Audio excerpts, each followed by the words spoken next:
안녕하세요. 저는 올해 박수민 교수님 강의를 듣고 합격을 하게 된 수강생 김땡땡입니다. 먼저 수기에 나와 있던 대로 저에 대해서 간략하게 소개를 해드리면 저는 2019년에 처음으로 공부를 시작해서 그 해에 추시가 있어가지고 추시를 봤었는데 그때는 1차에서 1점 차로 불합격을 했어요. 그리고 그해 2019년 정시에서는 최종에서 소수점자로 불합격을 하고 올해 2차에서까지 최종으로 합격을 하게 되었습니다. 그러면 제가 공부를 어떤 과정으로 했었는지 지금부터 설명을 해드리도록 할게요. 먼저 임용시험을 보기 위해서는 한국사를 반드시 치러야 하잖아요. 그래서 저는 보통 많은 수험생들이 그렇듯이 임용을 본격적으로 시작하기 전에 한국사를 미리미리 준비하실 것을 강조를 해드리고 싶어요. 그런데 제가 찾아보니까 2월 시험은 이미 종료가 되었고 4월에 한 번 더 시험이 상반기에 있더라고요. 그래서 저는 2월에 최대한 합격을 하시라고 말씀을 드리고 싶었는데 혹시라도 2월에 불합격을 하셨다면 반드시 4월에는 합격을 할 수 있도록 한국사 공부는 미리미리 해두셨으면 좋겠고요. 또 4월이다 보니까 2, 3, 4월에 개론 공부와 이제 누리과정 공부를 시작해야 하기 때문에 제가 수기에서 이야기한 것처럼 개론의 비중을 줄이기보다는 임용 공부는 그대로 하되 한국사를 더 추가적으로 공부하는 방식으로 조금은 시간을 들여서라도 공부를 하시는 것이 좋다고 생각을 합니다. 그리고 마지막으로 한국사에 대해서 제가 꼭 드리고 싶은 말씀은 한국사는 전체적인 시대적인 흐름이 무엇보다 중요하기 때문에 그 흐름에 집중을 해서 공부를 하신다면 저는 4월에 반드시 합격을 하실 수 있을 것이라고 생각합니다. 그러면 한국사에 대해서는 이 정도로 말씀을 드리고 임용시험을 공부할 때 어떤 것들이 필요하고 준비를 해놔야 되는지 말씀을 드리겠습니다.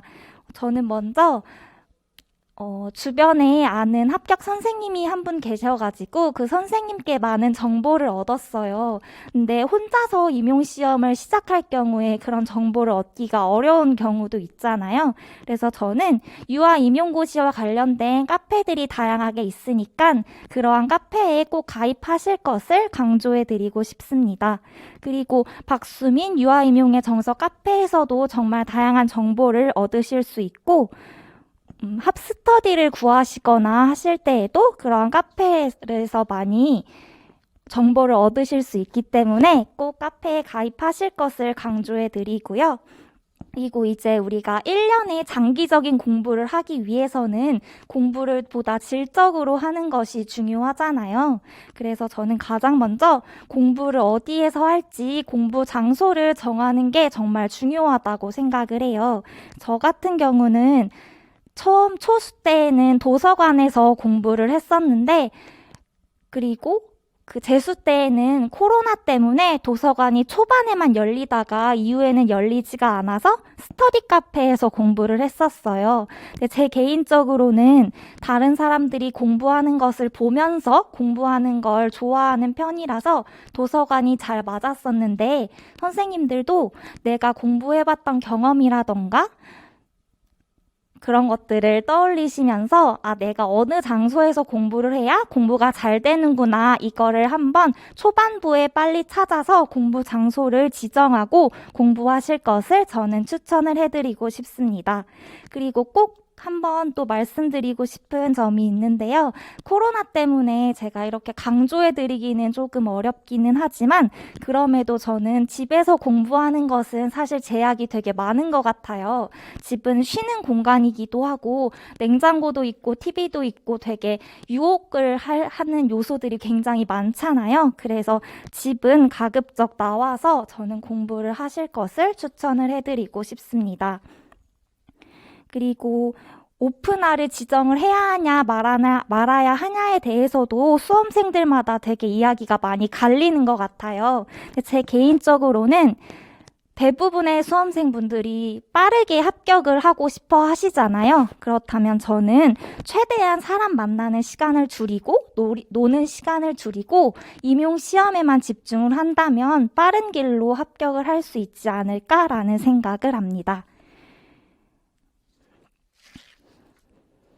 그리고 또 이런 오프 시간을 지정하는 것과 관련해서 선생님들께서 인간관계라던가 친구 관계에 대해서도 되게 많이 고민을 하시는 것 같아요. 저도 그런 고민을 굉장히 많이 했었는데 사실 노량진에 처음 왔을 때 혼자 공부하러 온 사람들이 저는 전혀 없을 줄 알았는데 생각보다 공부를 혼자 하러 와서 외로움을 느끼는 분들이 많으시더라고요. 그렇기 때문에 노량진에서도 다양한 사람들을 만날 수 있고 또 친구들에게 정말 제 진심을 다해서 내가 1년간 정말 공부를 해보기로 했다라고 양해를 구한다면 저는 친구들도 이해를 해줄 거라고 생각을 하고 저의 경우도 그렇기 때문에 인간관계에 대해서는 잘 말을 해준다면 그 부분에 대해서는 큰 문제가 없지 않을까 저는 생각을 해봅니다. 그리고 공부를 하다 보면 그 외로움은 저는 점점 사라지는 것을 분명히 느꼈거든요. 그래서 그 부분에 대해서는 크게 걱정하지 않으셔도 된다고 꼭 말씀을 드리고 싶습니다. 그리고 공부를 본격적으로 하려면 다양한 책이라던가 필요한 여러 가지 도구들이 필요하잖아요. 그 점들에 대해서 간략하게 말씀을 드려보면 저는 개인적으로 집마다 사정이 있겠지만 프린터는 반드시 꼭 임용 공부하는 기간 필요하다고 생각을 해요. 직강생이라 하더라도 인쇄할 일이 굉장히 많기 때문에 어떤 방식으로든 프린터를 최대한 개인적으로 사용할 수 있는 그런 방안으로 마련을 하시면 좋을 것 같고요. 그리고 저는 자료를 정리하는 걸 정말 여러 절차를 거쳐서 최종적으로 방안을 얻어냈는데 선생님들은 그런 시행착오를 최대한 겪지 않으실 수 있도록 저는 이 부분을 꼭 말씀을 드리고 싶어요. 자료가 점점 쌓이다 보면 자료를 찾기도 어려워지고 그 찾는 시간마저 아까운 시간으로 낭비가 되기도 하잖아요. 그렇기 때문에 저는 꼭 그 링에 걸어서 자료를 구멍을 뚫어가지고 정리하는 방법이 효과적으로 정리하는데 되게 좋더라고요. 따로 파일을 구매하거나 하지 않아도 되고 두께를 걱정할 일이 없기 때문에 제 개인적으로는 구멍을 뚫어서 자료를 정리하기를 추천을 해드립니다. 그리고 이것도 당연히 개인에 따라서 다르겠지만 저는 초수 때 공부할 때 어깨가 너무 아파서 힘들었던 기억이 있어요. 그래서 재수 때 다시 공부를 시작하면서 독서대를 개인적으로 구매를 했는데 어깨 결림이 상당히 좋아지는, 왜냐하면 고개를 숙여도 되는 일이 독서대를 쓰면 많이 없기 때문에 그런 경험을 했거든요. 그래서 가능하시다면 독서대를 활용하시는 방안도 저는 추천을 해드립니다. 그리고 이 부분은 뒤에 가서 공부 방법에 대해서 제가 말씀을 드릴 건데 그때 다양한 색깔을 활용해서 공부를 하는 게 굉장히 좋아요. 그래서 저는 다양한 색깔의 형광펜도 미리 구비해 두실 것을 추천해 드립니다. 그리고 마지막으로 휴대폰에 대해서 많이들 고민을 하시잖아요. 그래서 저는 그런 유혹을 못 견디는 편이기 때문에 알아서 그것을 통제해 주는 것이 너무 필요했어요.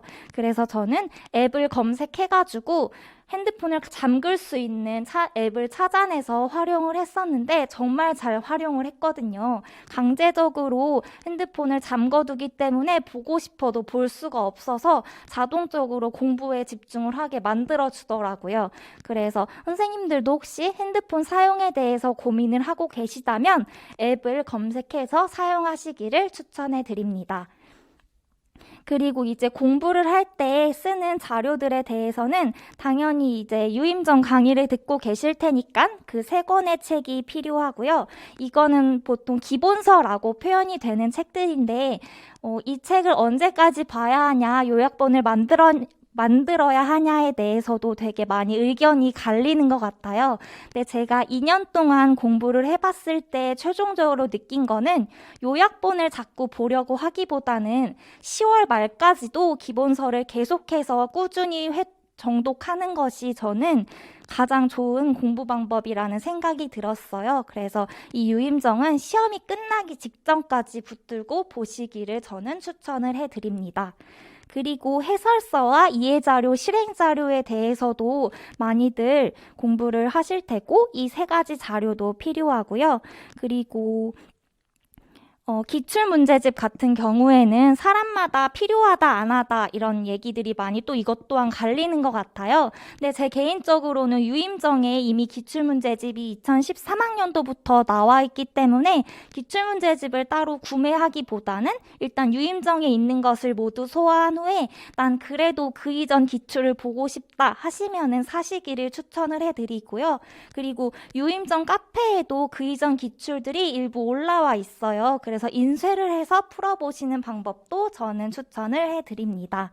그러면 이제 본격적으로 1차 공부 방법에 대해서 말씀을 해드리도록 할게요.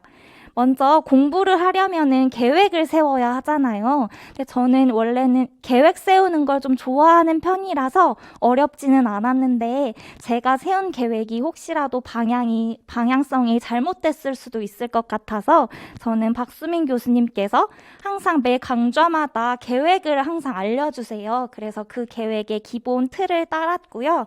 근데 그 계획표가 조금 너무 스파르타식의 계획이라고 스스로 초반부 상반기에는 느꼈어서 상반기에는 조금씩 시간을 늦추는 방안으로 계획표를 변형했고 한 문풀이나 모고 시즌에서는 교수님께서 알려주시는 그 계획표를 그대로 사용을 했었던 것 같아요. 선생님들도 각자 저마다 사정이 있으시니까 그것에 맞게 계획표를 활용해 보시면 좋을 것 같고요. 그러면 효과적이었던 공부 방법을 이제부터 말씀드리도록 하겠습니다.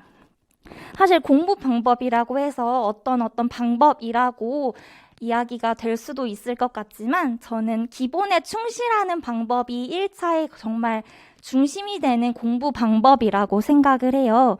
왜냐하면 제가 초수도 보냈고 재수도 보냈기 때문에 이 생각을 더 강력하게 말씀을 드릴 수 있을 것 같은데 초수 때에는 사실 너무 임용 내용이 많다 보니까 다른 내용을 볼 겨를이 없었어요.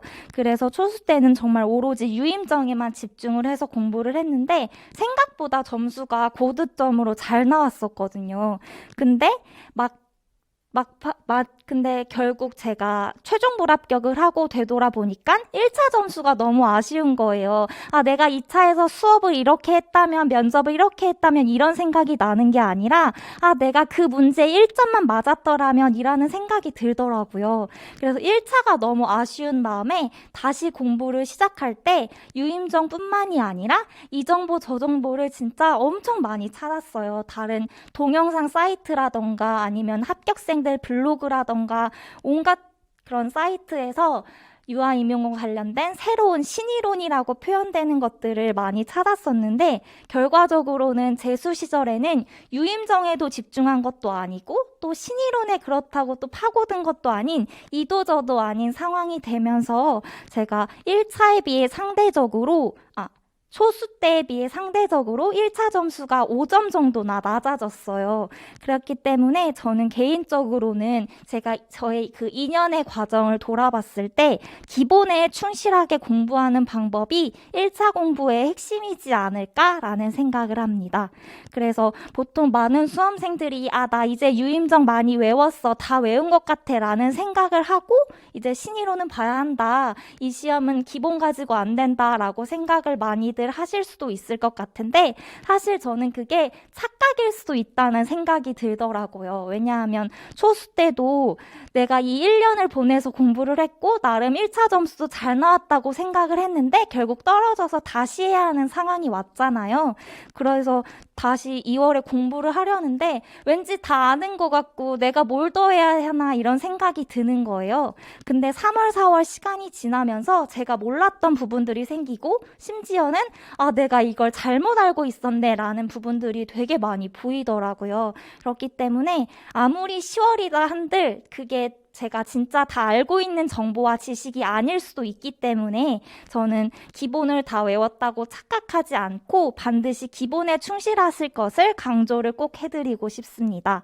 그리고 두 번째로는 기본에 충실하면서 그 기본에 충실을 하기 위해서는 기본을 계속해서 반복하는 것이 정말 중요해요. 네, 저는 반복을 할 때 제가 정말 잘 활용했던 방법이 박수민 교수님께서도 강조하시는 백지 쓰기 방법이었어요. 근데 백지 쓰기가 아무래도 손으로 작업을 해야 하는 거다 보니까 손이 많이 아프잖아요. 그럴 때에는 저는 스스로에게 가르치듯 공부하는 스피치, 혼자 스피치 방법을 활용하기도 했습니다. 백지 쓰기는 다들 아시다시피 그냥 아무 백지에다 이면지든 연습장이든 어디에다 목차부터 먼저 적은 다음에 점차 그 목차에 그 살을 붙여 나가는 방식으로 백지 쓰기를 했었어요. 처음에는 당연히 생각나는 것도 없고 뭘 써야 되는지 막막하잖아요. 근데 분명히 그 과정을 반복하시다 보면은 나중에 한 5월, 6월에 가서는 진짜 쓸 내용이 많아지거든요. 저도 되게 많이 놀랬었어요. 그렇기 때문에 선생님들도 지금은 아직 1월, 2월이기 때문에 당연히 어려운 것이 맞고 점점 이 어려운 과정을 반복하시다 보면은 백지에 쌓이는 양들이 많아지실 거라고 생각을 합니다. 그래서 백지 쓰기를 저는 꼭 반복 학습을 할 때 하시기를 추천을 해드리고요. 난 그래도 너무 손이 아프다 하시는 경우에는 저는 핸드폰이나 노트북에다가 타이핑을 하는 방향도 되게 좋은 방법인 것 같아요. 왜냐하면 손으로 쓰는 게 아픈 경우에 노트북에다가 한글 파일에다가 대체해서 쓰는 방법도 저는 괜찮게 사용했었고, 무엇보다 밥을 먹는데 종이하고 펜을 가지고 나가서 백지 쓰기를 하는데 스스로 너무 뭔가 서러운 마음이 드는 거예요. 그래서 언제는 한번 핸드폰에 있는 메모장에다가 적어봤는데 그냥 핸드폰 가지고 밥을 먹으러 갔고 그냥 생각나는 내용들 쓰다 보니까 생각보다 마음이 막 서러운 기분까지는 들지 않더라고요. 그래서 저는 핸드폰 어차피 잠궈뒀는데 제가 사용했던 앱에서는 2가지 앱은 사용할 수 있게 잠금 기간에도 사용할 수 있게 하는 그런 기능까지 있었어요. 그래서 저는 전화하고 그 메모장, 그 앱 2개만 열어두는 걸로 해놨어가지고 메모장은 핸드폰이 잠겨 있어도 활용을 할 수가 있었기 때문에 너무 손이 아픈 날에는 그렇게 핸드폰을 사용해서 백지 쓰기를 하기도 했습니다. 그리고 이제 백지 쓰기가 진짜 난 이것도 진짜 너무 아프다라고 생각을 하시는 경우에는 스스로에게 말은 하는 방향도 저는 굉장히 잘 활용을 했었어요. 근데 혼자 말을 하면 내가 무슨 말을 했는지 기억할 수가 없고 그게 맞는지 아닌지 뭘 놓쳤는지 어려울 수 있잖아요. 그래서 이거는 제가 사용한 방법은 아니지만 아는 선생님은 2명이서 하는 전화 스터디를 이렇게 백지 쓰기의 대용으로 하셨다고도 하고, 저 같은 경우에는 제가 했던 것을 녹음을 해서 다시 들어보는 방향도 굉장히 좋은 방법이었습니다. 그래서 저는 반복을 할 때 꼭 백지 쓰기라던가 혼자서 스피치를 하던가 전화 스터디를 하던가 이런 방법으로 꼭 내가 오늘 공부한 것을 확인해보는 반복 학습을 하실 것을 또 2번째로 강조해 드리고 싶습니다. 그리고 아까 형광펜이 필요하다고 한 부분에서 잠깐 드렸던 말씀인데요. 아마 많은 수험생들이 이 형광펜 그리고 원스티커 색깔 활용 공부 방법을 사용하고 계실 거예요. 왜냐하면 임용 공부의 범위는 너무나 방대하기 때문에 한 가지 색으로만 공부를 할 경우에는 무엇이 중요한지 내가 뭘 놓쳤는지가 잘 안 보일 수가 있어요. 그래서 저는 색깔을 활용해서 공부하는 방안을 강조해서 추천을 해드립니다. 저의 경우를 제가 그 사진과 함께 적어 두었는데 당연히 이 색깔은 자신의 생각에 맞게 변형을 해서 사용을 해보시면 좋을 것 같습니다. 지금 사진이 흑백으로 보이지만 그 자료에서 사진 컬러로 볼 수 있는 곳으로 인터넷상으로 보시면은 색깔들이 나와 있기 때문에 한눈에 내가 뭘 틀렸고 어떤 것이 중요하고 무엇이 기출되었는지가 드러나는 것을 보실 수가 있어요. 그래서 저는 색깔을 활용하는 방법도 추천을 해드립니다. 그리고 이것도 되게 많은 수험생들이 사용하는 방법인데요. 개요도를 작성하는 방법이에요. 이 임용시험은 아까도 말씀드렸다시피 범위가 너무나도 넓기 때문에 이 범위를 한눈에 보려는 작업을 하는 것이 굉장히 중요해요. 그래서 저는 개요도를 작성하는 방법을 정말 잘 활용을 했었는데, 개요도를 작성할 때 제가 꼭 드리고 싶은 꿀팁은 아주 작은 최소의 단위로 개요도를 작성해야 한다는 것을 꼭 말씀드리고 싶어요. 왜냐하면 개요도를 작성할 때 예를 들어서 교사론 파트에서 교사의 역할, 그리고 넘어가고 교사의 발달, 이런 식으로 너무 큼직큼직하게 범위를 설정할 경우에 이 개요도를 바탕으로 보통 복습을 하려고 하시잖아요. 근데 그 복습을 할 때 너무 넓은 범위에서 복습을 하지 못한 채 정말 방황을 할 수가 있더라고요. 저도 실제로 2019년 3월 초수 때 이 개요도를 너무 넓게 잡아놔서 좀 방황을 했던 기억이 있거든요. 그렇기 때문에 지금 제가 사례로 표를 적어놨던 것처럼 가장 최소의 단위로 개요도를 작성해서 공부를 하는 게 복습을 할 때에도, 그리고 아침에 일어나면 계획표를 쓰시잖아요. 그때에도 오늘은 카도신의 지지적 서비스까지, 뭐 이렇게까지 하지는 않겠지만 지지적 서비스까지, 이렇게 범위를 설정할 때에도, 계획을 세울 때에도 개요도의 단위가 최소인 경우가 너무 좋기 때문에 저는 반드시 가장 작은 범위로 설정하실 것을 추천을 해드립니다. 그리고 저는 해설서도 개요도를 만들었었는데요. 해설서 개요도 같은 경우는 이런 유아교육 관련된 이론처럼 개요도를 만들 필요가 없더라고요. 그냥 해설서 어떤 페이지에서 중요한 것을 발췌하는 식으로 공부를 했기 때문에, 그래서 해설서 개요도 같은 경우는 저는 A4를 계속 접으면 작은 네모칸들이 만들어져요. 그래서 그거를 접어서도 들고 다니기도 편하기 때문에 이렇게 접어서 개요도를 만들어 보았습니다.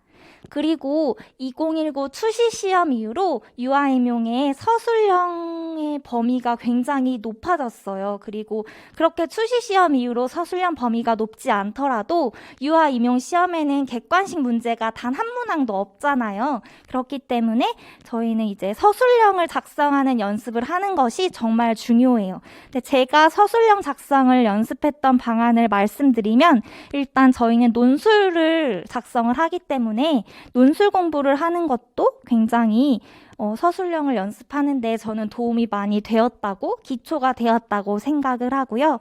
그리고 제가 기본서를 많이 읽으셔라 라는 말씀을 앞전에 해드렸는데, 그런 기본서에 있는 줄구를 많이 읽어보는 것도 저는 서술형을 연습하는 데 굉장히 도움이 많이 된다고 느꼈어요. 왜냐하면 요약본에는 문장이 써져 있지 않기 때문에 문장의 논리적인 구조를 익히는 데 어려운데, 그런 기본서에는 줄글로 되어 있는 문장, 그리고 그 문장 간에 연결이 되어 있는 문단, 이런 형식의 그런 글들이 많이 있기 때문에 저는 논술 공부, 그리고 서술형 공부를 할 때 줄글을 읽는 것도 굉장히 많이 도움이 된다고 생각합니다. 그리고 서술형 문제를 풀 때 주의할 점으로, 저는 일단 문제를 정말 잘 읽어야 한다고 생각을 해요. 왜냐하면 어떤 것을 적어야 하는지를 명확하게 알아야 그 서술형을 적어낼 수 있기 때문에, 일단 문제에서 무엇을 요구하는지 키워드를 치면서 저는 문제를 풀었어요. 예를 들어 이유를 적으라고 한다던가, 아니면은 그대로 찾아 쓰라고 한다던가, 아니면 2개를 써야 하는데 하나를 쓰는 경우가 있기 때문에 몇 개를 써야 하는지, 이렇게 문제에서 요구하는 것들을 동그라미를 쳐서 문풀이나 모고 때 꼭 헷갈리지 않으려고 노력을 했고, 또 핵심을 핵심을 쓰지 않고 그냥 내가 아는 내용을 다 써버리면은 그건 서술형 답안이 아니잖아요. 그렇기 때문에 공부를 할 때에 만약에 자기활동의 원리라면 여기서 내가 어떤 핵심 키워드를 써야 하는지 적어둔 다음에 그 문제를 제가 마주했을 때 꼭 제가 공부했던 그 키워드를 적어보려고 연습을 했습니다.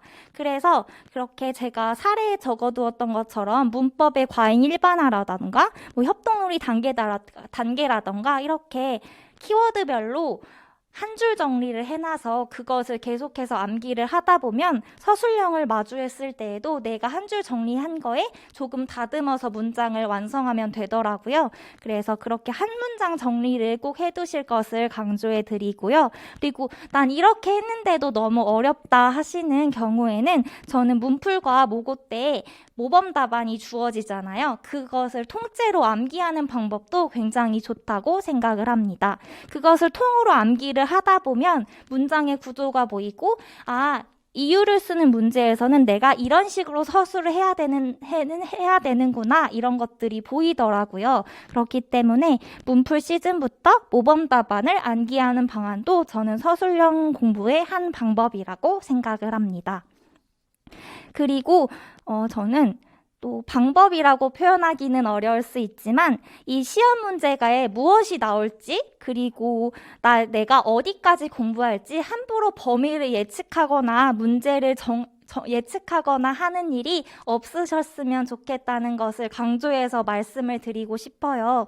저도 사례에 적어두었던 것처럼 작년에 나왔는데 또 나올 리가 없지, 이거 3년 내내 안 나왔는데 올해 나올 리가 없지, 이런 식으로 괜히 공부하기가 너무 어려우니까 이런 식으로 판단을 해버리는 순간이 오더라고요. 그런데 그런 것들이 진짜 문제를 1점, 2점 갉아먹는 요소인 것 같아요. 근데 제가 최종까지 가고 나서 다시 2년의 과정을 되돌아보니까 1차 점수에서 고득점을 받는 게 그 무엇보다 정말 중요하더라고요. 그렇기 때문에 공부를 할 때 범위를 예측해서 뭔가 어디까지만 공부해야지 이렇게 하기보다는 그냥 전체 범위를 통으로 본다 생각하시고 모든 문제를 최대한 암기해야지 라는 생각으로 공부를 하실 것을 추천을 해드립니다. 그리고 이거는 그 다음에는 직강생들도 인강을 신청할 수 있는 기회가 한 달에 한 번씩 주어지는데, 혹시라도 내가 공부를 하다가 어려운 부분에 마주했을 때 그 부분에 대해서 다시 한번 강의를 듣고 싶을 때 저는 이 방법을 활용해 보시면 좋을 것 같습니다. 그리고 이제는 카테고리별로 제가 어떤 식으로 공부를 했는지 말씀을 해드리도록 할게요. 먼저 논술 공부인데, 저는 논술 공부는 초수 때는 매일매일 했었어요. 여기 제가 적어두었다시피 글쓰기에 되게 자신이 있었는데 막상 처음 강의를 들으니까 교직 논술이 제가 생각했던 것과 너무 다르더라고요. 그래서 너무 어려워가지고 초반에는 방황을 많이 했는데, 방황을 하고 조금 시간이 지난 후에는 매일매일 공부를 했었어요. 그래서 저는 선생님들께도 가능하시다면 조금 시간이 지난 후에는 한 4월, 5월쯤부터는 논술 공부를 매일매일 하셨으면 좋겠다고 추천을 해드립니다.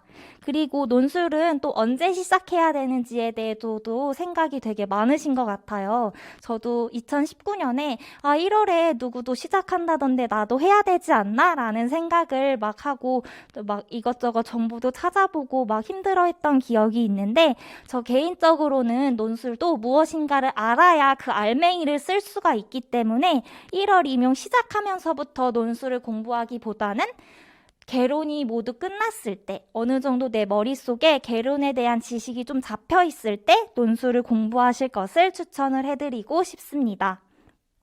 그리고 이거는 제가 너무 방법을 몰라서 교수님께 그 조언글을 올려서 알게 된 방법인데요. 논술을 공부할 때 보통 하나의 글을 하루 만에 완성을 해야 한다는 이런 생각을 하시잖아요. 저도 그랬었는데 그렇게 공부를 하기보다는 하나의 글을 서론과 결론 그리고 본론 1, 2, 3으로 쪼개서 4일 동안 작성하는 연습을 하면 글의 전체적인 구조를 완성해 나가는데 저는 되게 좋더라고요. 그래서 나는 아직 논술 이렇게 전체적인 이제는 분량은 없지만 아무튼 1200자 내외의 글을 나는 쓰는 게 너무 어렵다. 한 1000자 정도든 아무튼 난 긴 글을 쓰는 게 너무 어렵다라고 생각을 하시는 선생님들께서는 이렇게 범위를 나눠서 공부를 해보시기를 추천을 해드립니다.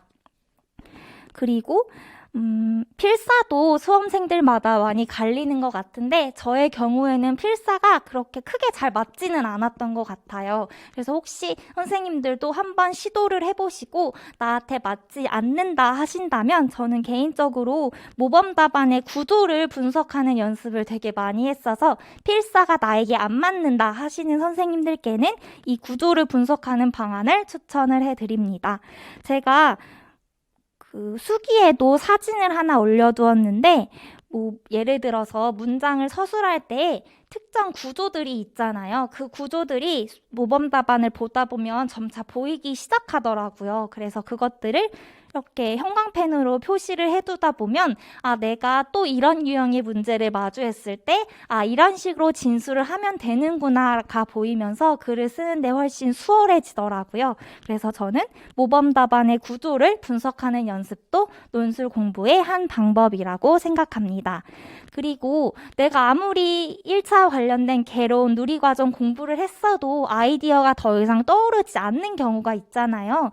그럴 때에는 논술 강의를 듣다 보면 자료로 논술 읽기 자료에 그 주제와 관련된 다양한 논문이라던가 여러 책들에서 발췌된 글들이 있어요. 그래서 그 글을 읽으면서 나 이 내용 몰랐던 건데 되게 좋은 아이디어 같다. 아니면은 이 문장 구조는 되게 잘 활용될 수 있을 것 같은데 이런 것들을 형광펜을 쳐두거나 아니면 논술 노트에 따로 발췌를 해서 적어두고 자주 본다면 저는 그것도 논술을 공부할 때 알맹이를 적는데 중요한 공부 방법이 된다고 생각을 합니다.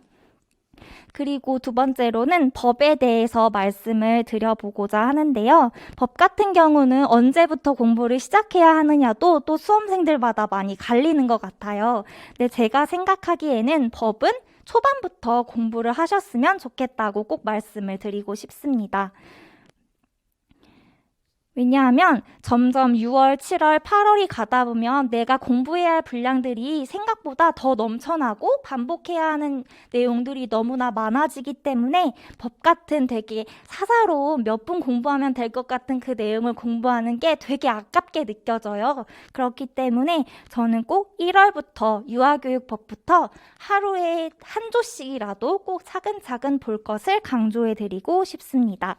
그리고 법을 공부할 때에는 처음부터 막 통문장을 암기하려고 하기보다는 분명히 법을 보다 보면 이 부분에서 빈칸이 뚫릴 것 같다 하는 부분들이 있어요. 아니면 나는 아무리 봐도 모르겠다 하시는 분들은 기출문제를 보다 보면 뚫려있는 그 빈칸 문제들이 있잖아요. 그런 것들을 보면서 이런 것들이 중요하구나를 보시면서 키워드를 쳐가며 공부하는 방법을 추천을 해드리고 싶습니다.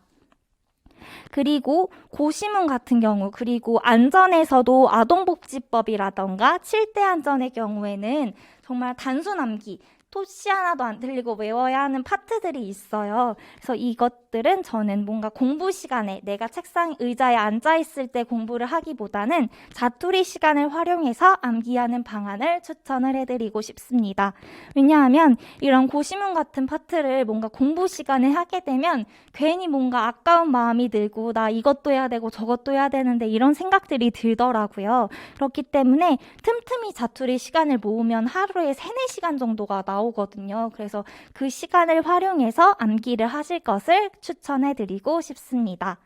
그리고 해설서와 놀이 이해자료, 실행자료의 경우에는 저는 매일매일 범위를 나눠서 공부했어요. 특히 해설서는 매일 나눠서 공부를 했었는데 이번 해설서는 특히 범위가 좀 적기 때문에 상대적으로 2015 개정 누리과정보다 저는 범위를 나눠서 3월부터 공부를 시작하신다면 6월까지는 한 바퀴를 분명히 돌리실 수 있을 것 같고 그 이후에는 한 2주에 한 바퀴꼴로 저는 돌릴 수 있을 거라고 생각을 합니다. 그래서 각자 사정에 맞게 범위를 쪼개가지고 해설서는 반드시 매일매일 공부하실 것을 저는 강조를 해드리고 싶고요. 이제 문풀 모고 시즌에 가면은 해설서와 관련된 문제들이 나와요. 그렇기 때문에 저는 그런데 그런 문제들이 진짜 시험에서 응용되어 나올 수도 있고 또 해설서를 공부하는데 방향 길라잡이가 되어주더라고요. 해설서 공부할 때 어떻게 공부해야 하는지 막막했는데 저는 문풀반에 가서 이런 게 중요하구나, 이런 식으로 공부해야 되는구나가 잡혔던 것 같아요. 그래서 문제에 나왔던 거, 내가 틀렸던 것뿐만이 아니라 그냥 문제에서 다뤄졌던 해설서 관련 모든 문제를 빨간 색깔 형광펜으로 표시를 해두고 해설서 공부할 때마다 그 부분을 더욱더 집중해서 봤던 기억이 있습니다. 그래서 해설서와 관련된 것들은 저는 틀린 문제가 아니더라도 계속해서 반복해서 보실 것을 꼭 강조를 해드리고 싶습니다. 그리고 장학자료 같은 경우는 뭔가 따로 시간 내서 공부를 해야 될 것 같고 그렇잖아요. 그래서 장학자료 같은 경우는 근데 따로 시간 내서 공부를 하기보다는 저는 이론 공부할 때 병행해서 공부하실 것을 추천을 해드리고 싶습니다. 그리고 단계와 관련해서는 놀이라던가 교사론 등등에서 단계와 관련된 내용들이 굉장히 중요하게 임용의 핵심 내용으로 강조가 되고 있잖아요. 그래서 저는 단계를 공부하는 것은 매일 일정 시간을 정해서 암기하실 것을 추천을 해드리고 싶습니다. 그리고 이제 이렇게 공부를 하다 보면 점차 문풀 모고 시즌을 맞이하게 되는데 이때에는 보통 많이 선생님들이 점수 때문에 많이 고민을 하게 되시는 것 같아요. 근데 저는 점수가 낮더라도 그 점수에 집중을 하기보다는 내가 이번에는 문제를 틀렸지만 다음번에는 틀리지 않겠다 하는 마음으로 복습하고 다시 반복하는 것에 더 집중을 한다면 분명히 실제 시험에서는 모의고사보다 더 높은 점수를 받으실 수 있을 거라고 생각을 합니다. 그리고 이제 2차 준비에 대해서 조금 간략하게 말씀을 드려보면 2차에서 가장 중요한 거는 저는 스터디라고 생각을 해요. 그래서 2차를 준비하기 위해서는 반드시 스터디에 참여하실 것을 강조를 해드리고 싶습니다. 그리고 스터디를 할 때에는 계획을 반드시 세우셔야 하는데 저는 이 계획은 스터디원들과 함께 상의해서 세우시면 좋은데 제가 수기에 적어두었던 것처럼 계획을 세워보시면 좋을 것 같고요. 그리고 이제는 집단 토의, 면접, 그리고 수업 이렇게 3가지 파트로 나눠서 간략하게 말씀을 드리면 집단 토의의 경우에는 다양한 역할을 보여주시는 게 정말 좋아요. 그렇기 때문에 연습을 할 때에도 다양한 모습을 보여주시려고 노력하시는 점이 좋을 것 같고요. 그리고 면접 같은 경우에는 저는 주제를 나눠서 공부하는 것이 굉장히 좋다고 생각을 했어요. 그렇기 때문에 주제를 제가 여기 표에 나왔던 것처럼 주제를 스터디원들과 함께 상의해서 나눠놓은 다음에 그 주제별로 공부하시는 것을 추천을 해드리고 싶습니다. 그리고 경기도 면접을 보신다면 경기도 시책에 대해서 정말 깊이 이해하고 시험장에 들어가셔야 하는데요. 그래서 경기 시책 같은 경우에는 제가 봤던 것처럼 제가 봤던 자료들을 적어두었는데 그 자료를 참고해 주시면 좋을 것 같습니다. 그리고 그 외에 수업 실험과 관련된 부분도 제가 자세하게 적어두었어요. 어떤 자료를 보았는지까지도. 그래서 그런 것들도 수기를 참고해 주시면 좋을 것 같고요. 그리고 그 뒤에도 2차 시험을 맞이하는 태도라던가 2차 시험장에서 제가 어떻게 했었는지 이런 것들도 자세하게 적어두었으니까 2차 시험을 보기 직전에 그 글을 한번 읽어봐 주시면 좋을 것 같습니다. 마지막으로 모든 선생님들이 임용을 준비할 때 많이 어려움을 겪고 계시고 힘들어 하시잖아요. 근데 분명히 그 힘듦 뒤에는 합격이라는 좋은 결과가 있을 것이 분명하니까 그 힘듦을 견뎌내고 꼭 합격을 하는 좋은 기분을 느끼시기를 바랍니다. 지금까지 제 수기를 들려주셔서 감사합니다.